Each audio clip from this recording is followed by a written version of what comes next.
The war was over. But the ruins still smelled like death. Broken metal, smoke, and silence filled the small alien village.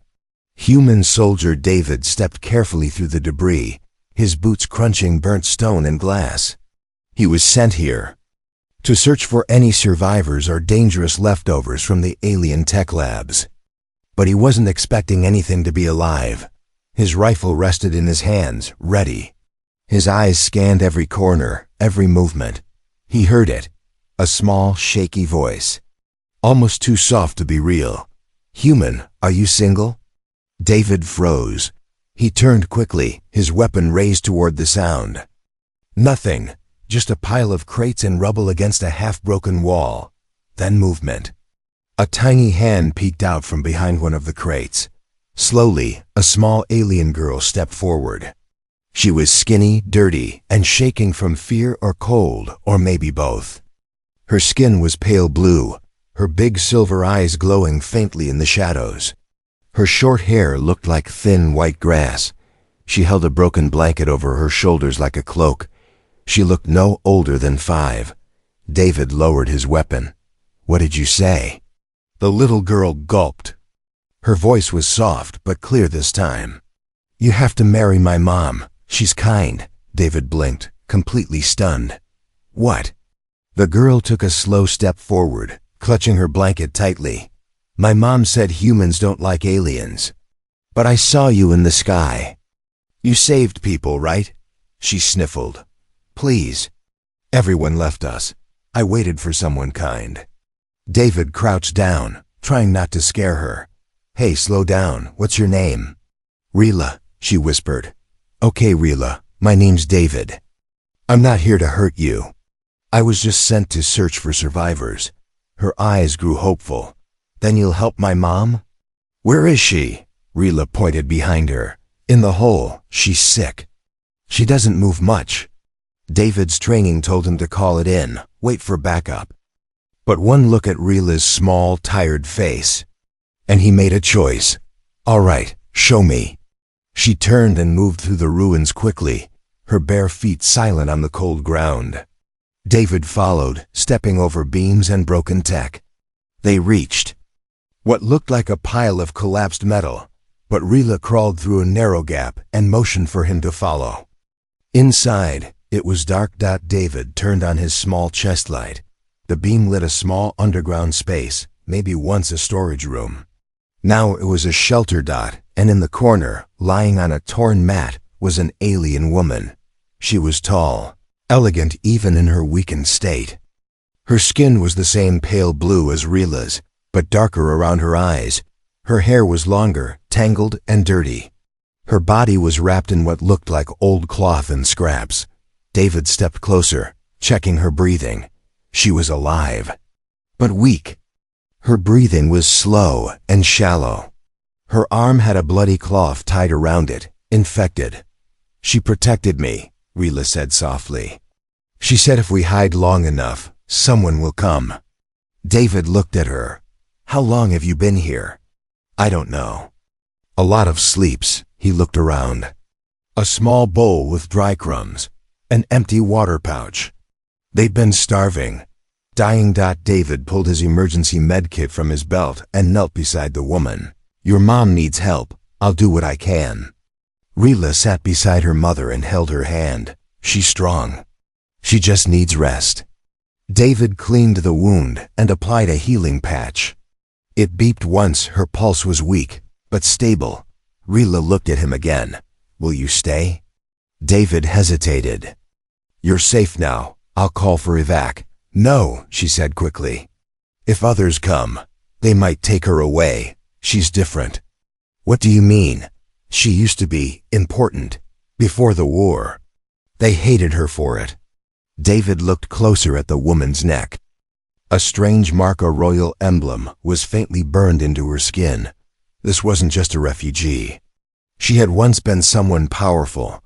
Rila leaned close and whispered, "If she wakes up and you're here, she'd be happy." David sighed. He sat down beside them, resting his rifle nearby. He looked at Rila. "Why did you ask me that question earlier?" She tilted her head.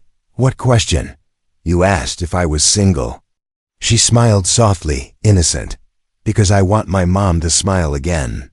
And you look like someone who would make her smile. David stared at the child.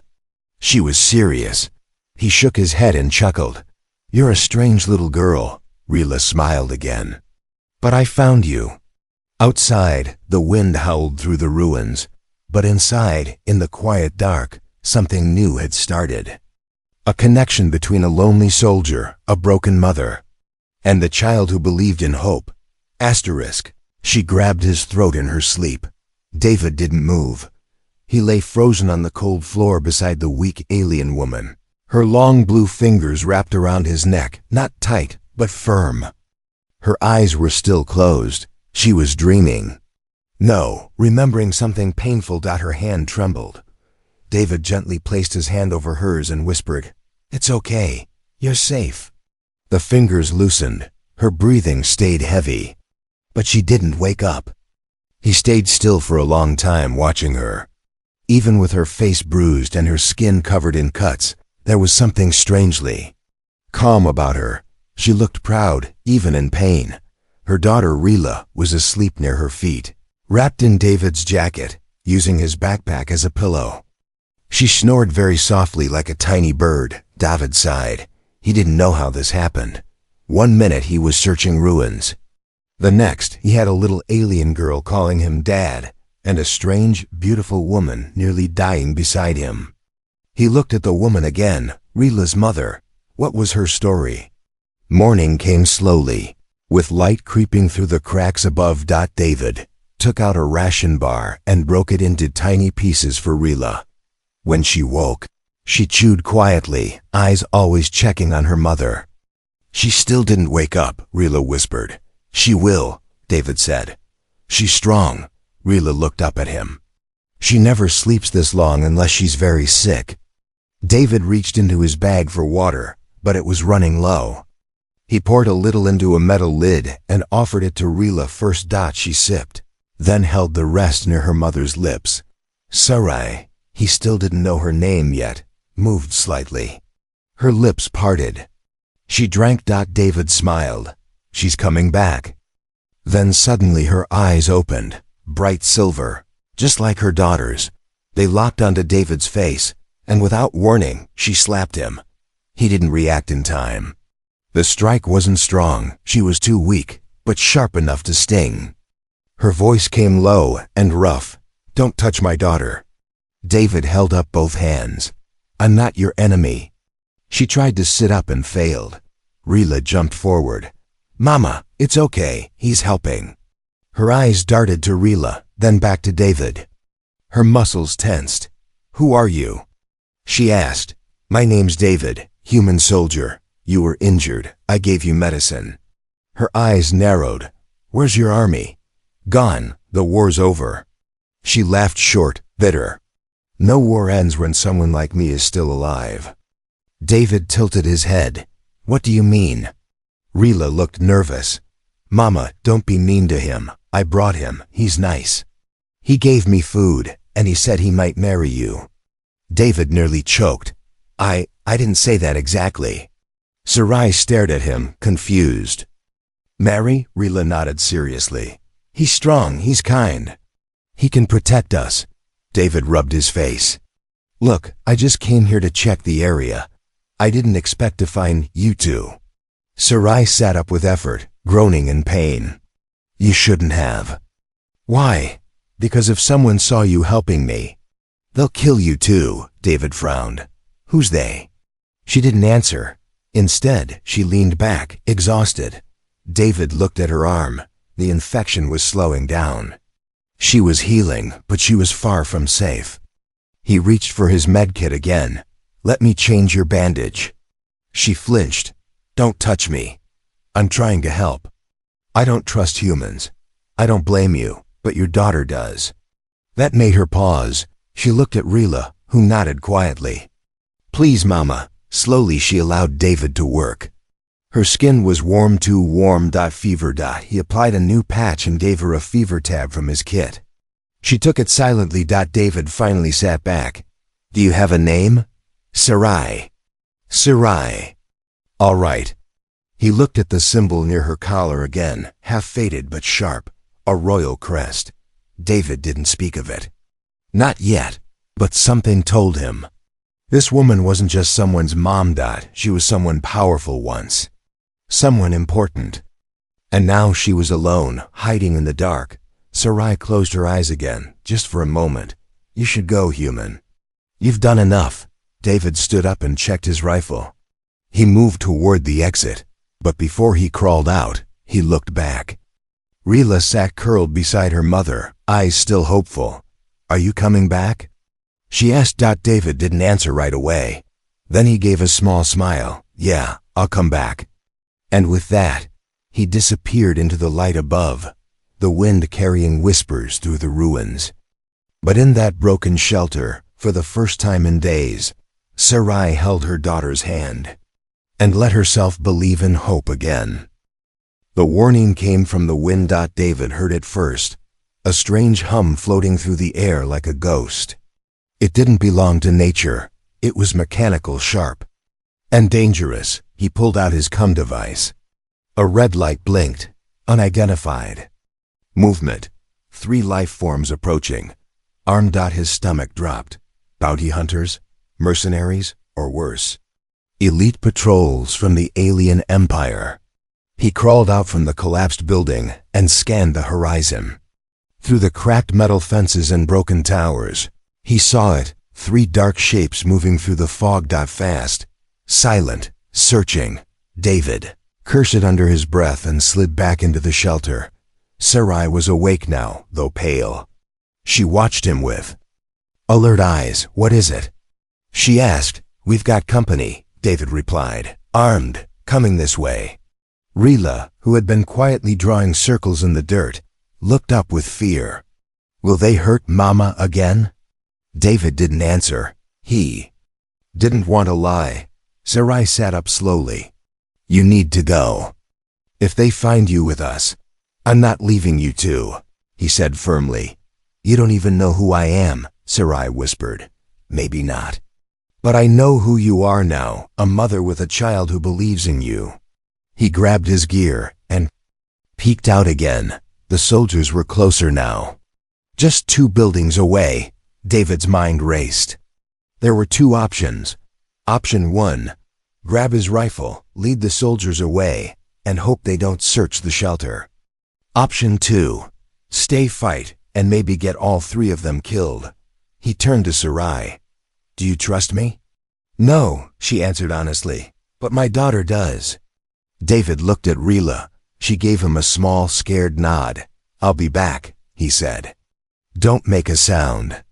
He slipped outside like a shadow, moving low and quick across the broken street. Then he made a deliberate noise, a sharp clang of metal. The soldiers turned instantly. There! One shouted in an alien tongue. David dashed behind a rusted transport truck. Blaster shots burned the wall where he had just stood. The chase had begun. Back in the shelter, Sarai's breathing grew faster. She held Rila close. She could hear the distant gunfire. He's going to die, she whispered. Ali looked up. No, Mama, he's strong. Sarai stared into the dim light above them. He doesn't even know who I was. Why would he risk his life for us? Because he's good, Rila said softly. And I told him you're kind. Sarai smiled weakly. Kind, me? To me, Rila said. Always to me. Sarai closed her eyes. Outside, the blasts continued. Then stopped. Minutes later, David returned, breathless, a cut on his cheek and his shirt slightly burnt. But alive. I led them into a trap, he said. They fell through an old tech floor, buried under rubble now. Rila jumped up and hugged him without asking. Sarai watched, surprised. A human choosing to stay, choosing to protect them. You had the chance to run, she said.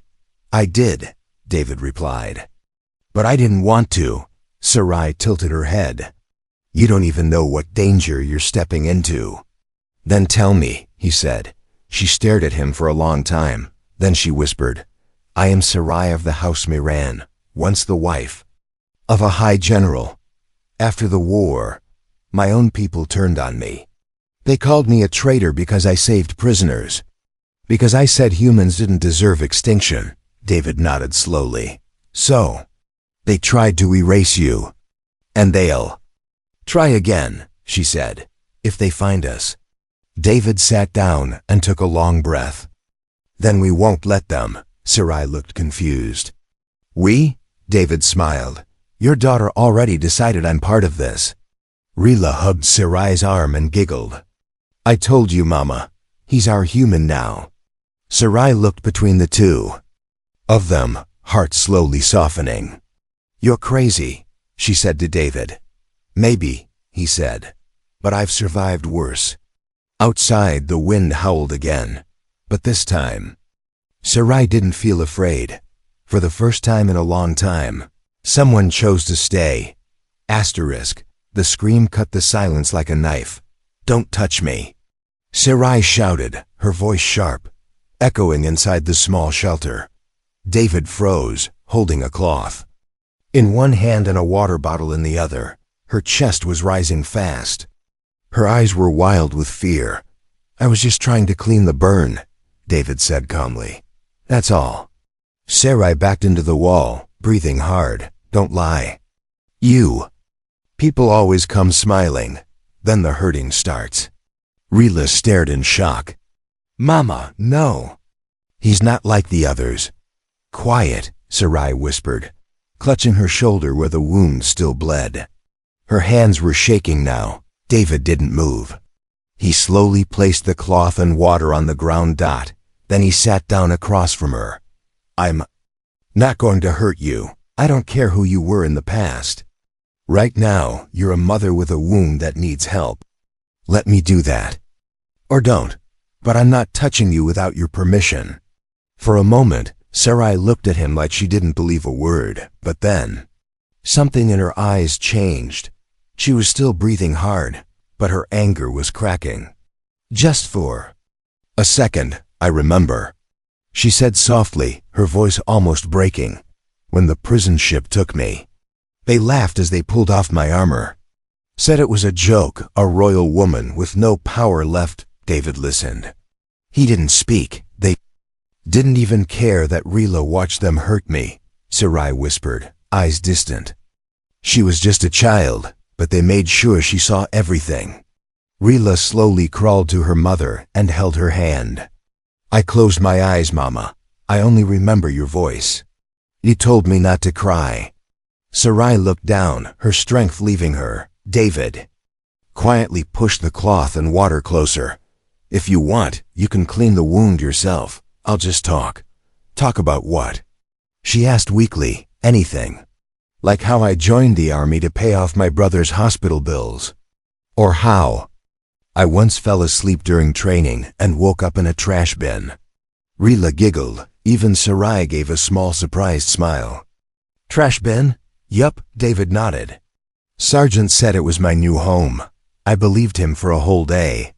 Sarai picked up the cloth slowly. Her hand still shook, but less now. She dabbed her wound and hissed in pain. You're not like the others, she whispered. Maybe not, David said. But I've been through my own fire. I don't pretend to understand your pain. But I won't add to it. The shelter went quiet again. Only the soft sound of cloth against skin. Later that night, David built a small heat lamp from scraps he scavenged. It lit the room with a warm, gentle glow. Sarai sat near it, resting, eyes half closed. Rila curled up beside her, already asleep. David looked at Sarai again. Can I ask something? She nodded. That mark on your neck. It's not just any royal symbol, is it? Sarai touched the faded emblem. No, it belongs to the House Miran, one of the oldest bloodlines on my planet. Then why were you alone? No guards, no protection? Because I refused to carry out the execution orders, she said simply. I was ordered to destroy a human refugee camp, full of unarmed civilians. David clenched his jaw. And you said no. I disobeyed. I rescued the children instead. My husband called me weak. Then he vanished, likely killed by those who saw me as a traitor. David looked at her with respect. You did the right thing. Even when it cost you everything. Sarai looked surprised. You don't hate me for being royal. I don't care about crowns. I care about character. They sat quietly for a moment. Then Sarai said, You can touch the wound now. If you want, I trust you. David didn't move fast. He reached slowly, gently checking her shoulder. The fever was going down. The infection was retreating. You're healing, he said softly. Her eyes didn't leave his. You risked your life. You fed my child. You gave me warmth when I offered you nothing. You gave me something, David replied. What? He looked at Rila, then back at Sarai. A reason to stay. The room was silent again. Not empty. Not broken. Just quiet. Peaceful. Outside, the wind began to howl again. But this time, it was softer, like it couldn't break through the warmth inside. And as Sarai leaned back and closed her eyes, she whispered something so faint, David almost missed it. Thank you, human.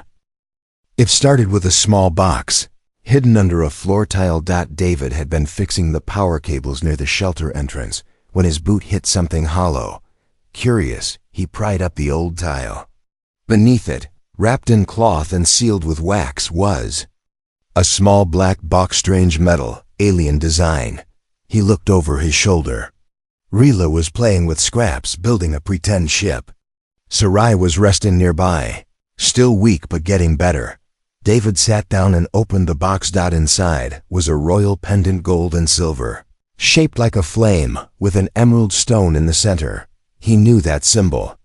It had shown up in war briefings. House Miran, the royal house that once controlled a whole star system. And under the pendant was something even more shocking. A data crystal with an old blood seal still active, whoever this belonged to. They hadn't wanted it found. David looked at Sarai. He had questions. But first, he needed to hear it from her. That night, after Rila had fallen asleep in his arms, David placed the box gently in front of Sarai. I found this, he said. Sarai's face changed the moment she saw it. Her breath caught in her throat. Where? She whispered. Under the floor, he said. It's yours, isn't it? She reached for it slowly, like touching a ghost. When her fingers touched the metal, a quiet hum filled the air. The crystal blinked once. Alive. David watched her face closely. I didn't mean to pry, he said. But I think I deserve to know. Sarai looked at him. Long silence. Then she opened the crystal. A blue hologram floated in the air. A man's face appeared, tall, proud, cold eyes. He wore royal armor and a cruel smile. Rila looked just like him. That's her father? David asked quietly. Sarai nodded. His name was Lord Taven Moran, my husband. And the man who betrayed me. David frowned. Tell me what happened. Sarai closed her eyes and began to speak, her voice slow but strong. I was born into power, but I never wanted it. I wanted peace, not war. When I met Taven, I thought. He was different. He was strong, brave, charming. But behind that smile was something dark. He didn't want a wife. He wanted a trophy. After Rila was born, I tried to run. I hid her. I knew what he'd do if he saw her as weak or soft. One day, I refused an order to poison a rebel colony. He said I'd broken the marriage bond. He called me a traitor. So he put a price on my head and on hers. David sat back, stunned. He wanted to kill his own child. He saw her as a stain, a reminder of me, of mercy. David looked down at Rila's sleeping form. She's brave, like you. Sarai smiled sadly. She's better than both of us. David stared into the FIRELIGT. Then he said something even he hadn't expected. I'd fight him, for her, for you. Sarai looked at him with wide eyes. You would die. I've nearly died before, David said simply. But protecting someone, that's worth it. Sarai looked down at the pendant, her voice soft.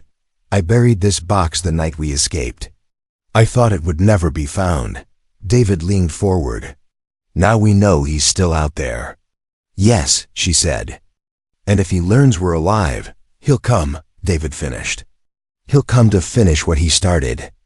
Sarai nodded. The room fell quiet again. Outside, the wind picked up, but now, the shelter felt smaller. Closer. Rila turned in her sleep and murmured, Mama. Sarai leaned down and kissed her forehead. Then she looked at David. Her voice was stronger now. I'm tired of running. If you truly mean what you said, stay with us. David nodded slowly. I already did. She collapsed in his arms, burning hot, shaking, barely breathing. David had only turned away for a second to check the perimeter. When he came back, he found Sarai on the floor, her skin pale, her lips dry, her body limp. He rushed to her side. Sarai, he called, holding her shoulders. Talk to me. Her eyes fluttered open, unfocused. Too hot. Hurts. He felt her forehead. Her fever had returned, and worse than before. Her body was fighting something deep.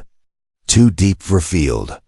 Meds to cure alone. David opened his emergency kit, but he already knew it wouldn't be enough. He looked at Rila wide-eyed and terrified, clinging to her mother's leg. Is Mama dying? She asked, her voice breaking. No, David said firmly. Not if I can help it. He lifted Sarai in his arms and gently laid her on the blanket near the heat lamp. She gripped his wrist suddenly tight, like she was using the last of her strength. Her silver eyes looked into his. They were glassy but clear. If I don't survive, she whispered, take care of her. Rila, promise me. David's heart twisted. Don't say that. Promise me, she begged. I promise, he said, voice low. Only then did she relax a little. For hours, David stayed by her side. He crushed herbs he found nearby, used old alien methods mixed with human survival tricks. He cooled her body with cloth, gave her water drop by drop, and never left her. Rila sat close too, holding her mother's hand and whispering stories. She once flew a ship through a firestorm, Rila said. Everyone else was afraid. But not Mama, David smiled faintly. That sounds like her. You think she'll wake up? David looked at Sarai's peaceful face. I hope so. But inside he was scared. More than he wanted to admit. Sometime in the deep night, Sarai stirred. David had dozed off, sitting against the wall with his arm around Rila, who had fallen asleep curled in his lap. He woke when he heard a whisper. Water. He opened his eyes and saw Sarai looking up at him. She was weak, but alive. You scared me, he said quietly, helping her sip water. You were burning up. I dreamed, she whispered. That you left. I didn't, he said. I won't. Sarai looked at Rila sleeping next to him. She calls. You family now, David nodded. I know. Sarai reached out, her hand brushing his arm. You saved us. More than once. David looked at her and said, I didn't do it to be a hero. Then why? She asked. He thought about it. Then he said, because the first time I saw her, your daughter, she asked me to marry her mom. I thought it was a joke, but now I don't know. Sarai smiled weakly. Maybe she saw something before we did, David chuckled. Maybe. They sat in silence again. This time it was a quiet moment of peace, of something new.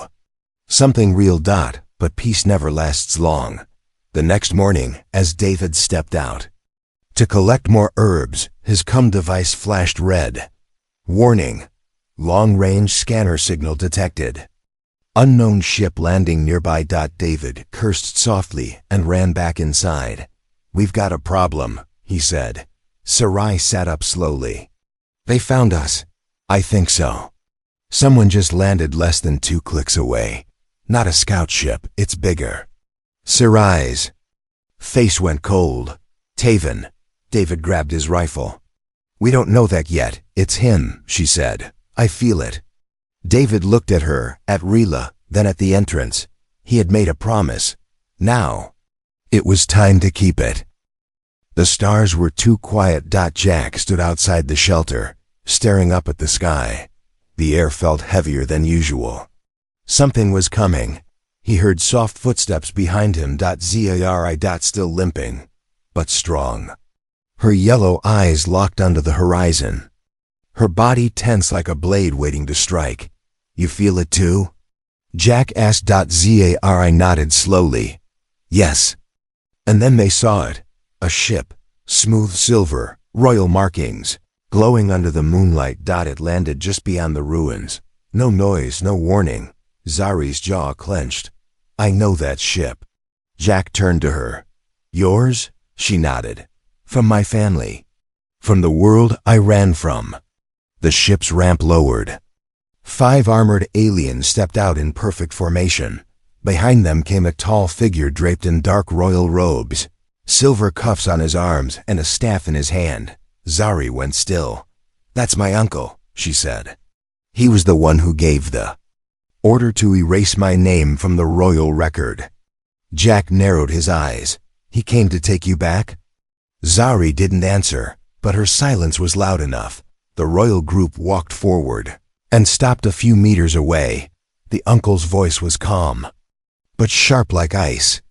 Zaraleya of House Varnith, you're alive, impressive. Zari stared at him coldly.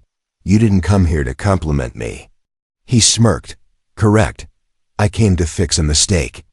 You were born into power. You belong to the bloodline.